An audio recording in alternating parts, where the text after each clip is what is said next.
तब्बल 23 वर्षांनी यंदा मकर संक्रांत आणि षष्टीला एकादशीचा दुर्मिळ योग जुळून आलेला आहे. यंदा मकर संक्रांत विशेष महत्त्वाची ठरणार आहे. मकर संक्रांत हा सूर्याची उत्तरायण प्रवासाची सुरुवात दर्शवणारा अत्यंत शुभ सण मानला जातो.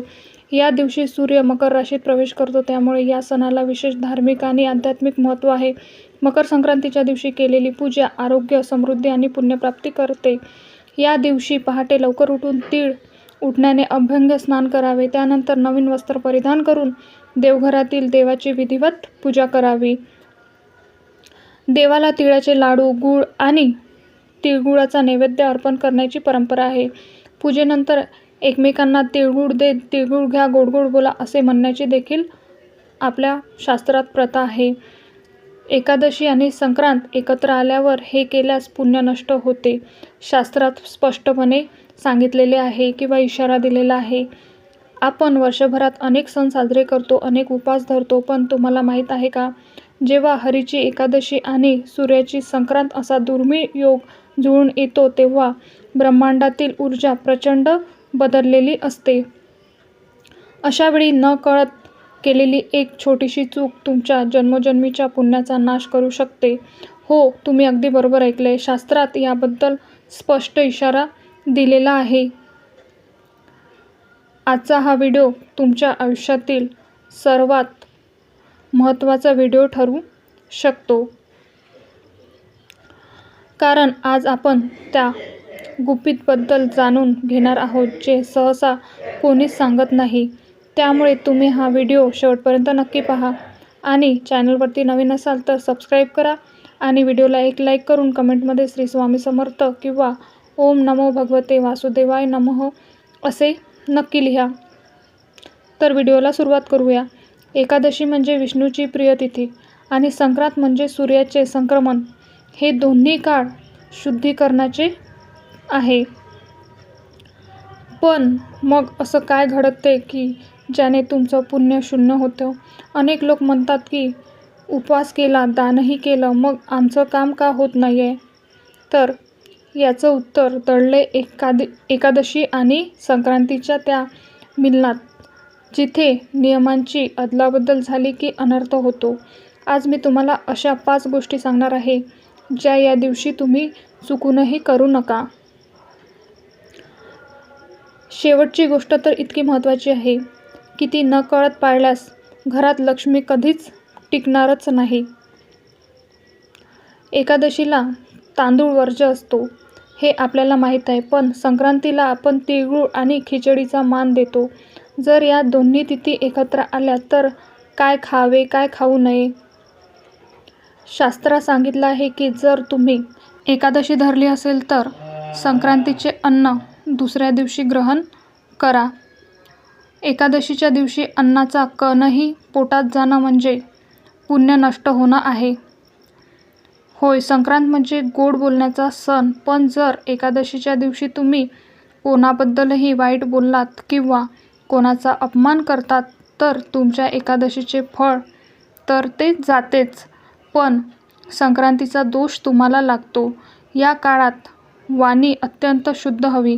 आता तुम्ही म्हणाल, मग आम्ही पुण्य कसं मिळवावं?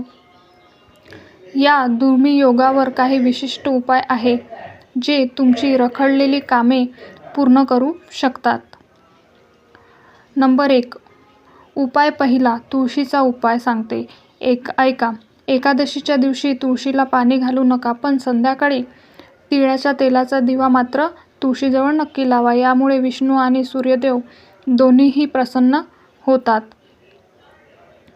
नंबर 2. उपाय दुसरा, पितृदोष निवारण्यासाठी. ऐका, जर तुमच्या घरात कटकटी असतील तर संक्रांत एकादशीच्या दिवशी तिळाचे दान करा. हे दान करताना मनात ओम नमो भगवते वासुदेवाय नमः हा मंत्राचा जप करा. नंबर 3. उपाय तिसरा, सुवासिनीसाठी. या दिवशी सुवासिनीने दुसऱ्या सुवासिनीला हळदी कुंकू लावून एखादे फळ, उदाहरणार्थ बोर किंवा पेरू दान केल्यास अखंड सौभाग्य लागते. शास्त्रात असं म्हटलं जात आहे की एकादशी आणि संक्रांत एकत्र असताना जर तुमच्या दारातून कोणीही रिकाम्या हाती गेलं तर ते तुमच्या घराचं भाग्य घेऊन जातात. अनेक जण संक्रांतीच्या गडबडीत एकादशी विसरतात किंवा एकादशीच्या उपवासामुळे संक्रांतीचे दान विसरतात. ही सर्वात मोठी चूक ठरू शकते. लक्षात ठेवा, या दिवशी पाणीसुद्धा दान करणं सोन्याच्या दानाइतकं पवित्र आहे. जर तुम्ही या दिवशी केस धुतले किंवा नखं कापली तर शास्त्रात याला पुण्यनाश होण्याची लक्षणं मानले जातात. एकादशी आणि मकर संक्रांतीचा दुर्मिळ योग जेव्हा जुळून येतो तेव्हा ग्रहाची स्थिती आणि आध्यात्मिक ऊर्जा अतिशय तीव्र असते. अशावेळी केलेले विशेष तोडगे उपाय 7 पिढ्याचे दारिद्र्य दूर करण्यासाठी आणि रखडलेली कामे मार्गी लावण्याची ताकद ठेवतात. हे उपाय अत्यंत प्रभावी आहे, त्यामुळे नीट समजून घ्या आणि श्रद्धेने मनोभावे करा. नंबर 1. तिळाच्या महासंकल्प तोडगा बघा. एकादशी आणि संक्रांत एकत्र असताना तिळाला विशेष महत्त्व प्राप्त आहे. काय करावे सांगते ऐका. एका तांब्यात पाणी घ्या आणि थोडे तीळ आणि गूळ टाकून हे पाणी सूर्यदेवाला अर्घ्य म्हणून अर्पण करा. अर्घ्य देताना ओम सूर्याय नमः आणि ओम नमो भगवते वासुदेवाय नमः या दोन्ही मंत्राचा उच्चार करा. यामुळे कुंडलीतील सूर्य आणि शनीचे दोष दूर होतात आणि विष्णूची कृपा ही प्राप्त होते. नंबर 2. उपाय दुसरा. तुळशी पत्राचा गुप्त उपाय. या दिवशी तुळशीची पूजा करणे म्हणजे साक्षात लक्ष्मीला घरात पाचारण करण्यासारखं आहे. काय करावे. एकादशीला तुळशीला पाणी घालत नाही, पण तुळशीच्या कुंडीजवळ कुंडीतील थोडी माती घेऊन त्याचा टिळा स्वतःच्या कपाळाला असा लावा. असेच तुळशीजवळ तीळ टाकून गाईच्या तुपाचा दिवा लावावा. दिव्याची ज्योत उत्तर दिशेला असावी. यामुळे घरातील पितृदोष शांत होतो आणि घरात सुख शांतती नांदते. नंबर 3. उपाय तिसरा. विष्णू सूर्य महादान. संक्रांतीला दानाचे महत्त्व आहे आणि एकादशीला अन्नाचा त्याग असतो. मग दान काय करावं. तर या दिवशी गरिबाला किंवा गरजू व्यक्तींना पिवळे वस्त्र, काळे तीळ आणि सुखासीधा तांदूळ सोडून इतर धान्य दान करावे.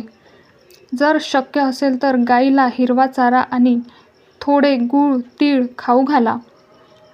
हे दान अक्षय ठरते, म्हणजेच याचे फळ अधिक संपन्न नाही, कधीच संपत नाही. घरातून नकारात्मकता काढण्यासाठी तोडगा. जर तुमच्या घरात सतत आजारपण किंवा कटकटी असतील तर हा उपाय नक्की करा. काय करावे. एकादशीच्या संध्याकाळी घराच्या मुख्य प्रवेशद्वाराच्या दोन्ही बाजूला तिळाच्या तेलाचे दिवे लावा. उंबरठ्यावर हळदीचे लेपन लावा. हळदीचे पाणी शिंपडा. फायदा. यामुळे घरातील नकारात्मक ऊर्जा बाहेर जाते आणि लक्ष्मीचे आगमन सुलभ होते. नंबर 5. इच्छापूर्तीसाठी अचूक मंत्राचा उपयोग. तुमची एखादी इच्छा खूप दिवसांपासून अपूर्ण असेल तर या दिवशी काय करावे. पिवळ्या कागदावर चंदनाने तुमची इच्छा लिहा आणि तो कागद भगवान विष्णूच्या चरणाजवळ ठेवा. दिवसभरात अच्युतम केशवम राम नारायण कृष्ण दामोदरम वासुदेव हरी या मंत्राचा 108 वेळा जप करा. दुसऱ्या दिवशी तो कागद वाहत्या पाण्यात विसर्जित करा. हे करताना मन शुद्ध ठेवा. कोणाबद्दलही मनात द्वेष धरू नका.